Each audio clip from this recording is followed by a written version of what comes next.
question comes from Brianna. Brianna writes, I have a horse named Sammy that seems to love barrel racing, but he tends to knock the barrels quite a bit.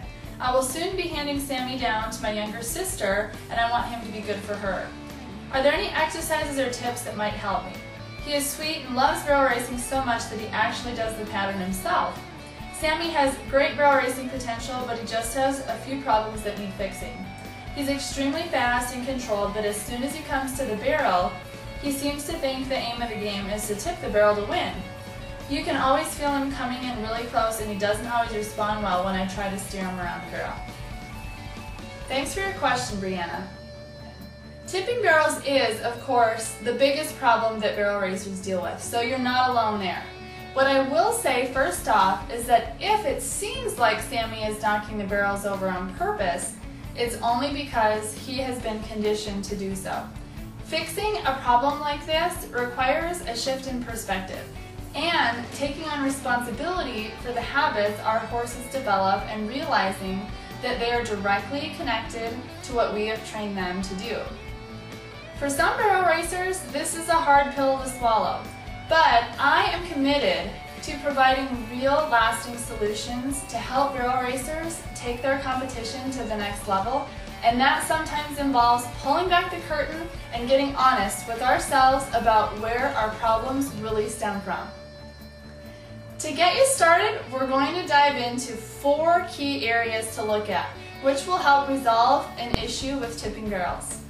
Number 1 is be aware of your own body position and be willing to change it.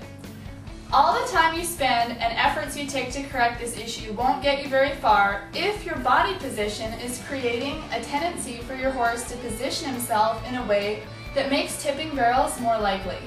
Horses are so much more sensitive than most of us realize. For example, they will tend to go where we look because they sense the subtle changes in our body position when we change our focus. I'd like to share a photo of a horse and rider that demonstrates some similarities in body position. You'll see here that this rider's torso is bent toward the barrel, and the horse's rib cage is also. I refer to this position as being inside out. They are both shaped in the opposite shape of the barrel and direction of the turn. Here's a diagram showing a bird's eye view. Due to the rib cage bulging out toward the barrel, this inside-out position can make it more likely for the horse to drop in toward the barrel and tip it.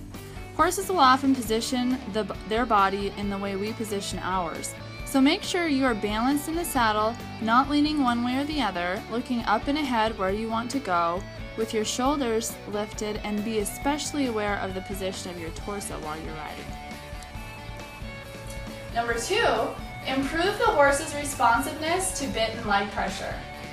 When we're confident in our ability to maintain proper position as a rider, we should also ensure that we have advanced degree of body control and responsiveness in place to correct our horses effectively if they get off track on the pattern. You'll need to make sure Sammy is very responsive to leg pressure and light rein contact even at speed. Chances are he's getting out of position even in slow work, it's just that it becomes especially magnified with speed. Taking time to focus on strengthening Sammy's educational foundation is something that is likely to really pay off in the end.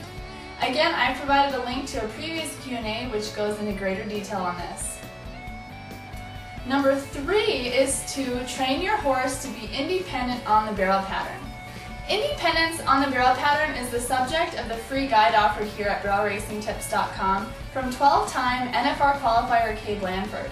If you haven't already, get your hands on this and study it intently. As riders, we want to be the ambassadors of yes rather than the ministers of no, meaning we want to train our horses to make their own good choices instead of having to constantly remind them of what not to do. As you start over with slow work, keep in mind that we want Sammy to realize that it's his responsibility to stay on track and not get out of position. There may be times initially when you need to offer a little reminder. For example, you might use just a little leg pressure and rein contact in advance of the turn to help him shape his body properly, but in the long run, remember that you don't want him to be overly dependent on you to hold him in position or prevent him from making mistakes. Now, number 4 is to immediately correct a horse that gets off track. When it comes to problem solving, we have to look at what happened before what happened happened. As you start over with slow work on the barrel pattern and build your speed back up, do it gradually. Only advance to a faster gait when Sammy can maintain perfect position. Throughout this process, be very aware of exactly where he's positioning his feet and how he's shaping his body. You may have to exaggerate the position you want. It might not be pretty, as in this example my horse showed some resistance. You don't want to jerk on your horse, but it's important that you have the ability to move your horse's body and that the correction take place instantly. You'll want to trust your horse, yet always be aware and ready to correct him if needed. Think of it like catching a dog peeing on the floor. What you're teaching your horse will make a lot more sense if you can make the correction the split second it happens.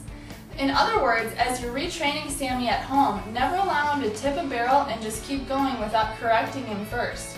But again, make sure you're taking responsibility and have done all the things I've already mentioned, which really helps make it easier for your horse to do the right thing.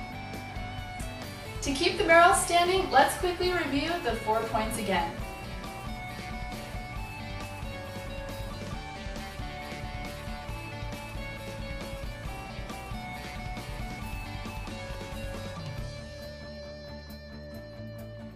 I hope these suggestions will be a big help, Brianna.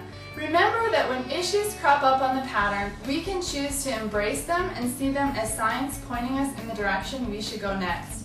I commend you for reaching out to ask questions and for your desire to solve Sammy's barrel tipping problem so your little sister can build her confidence and really enjoy riding him. If you've enjoyed this Q&A, please leave a comment below. Like it, subscribe to our videos, and join me over at barrelracingtips.com where you can submit your own questions and sign up for free winning tips via email. Until next time, remember, knowledge is power.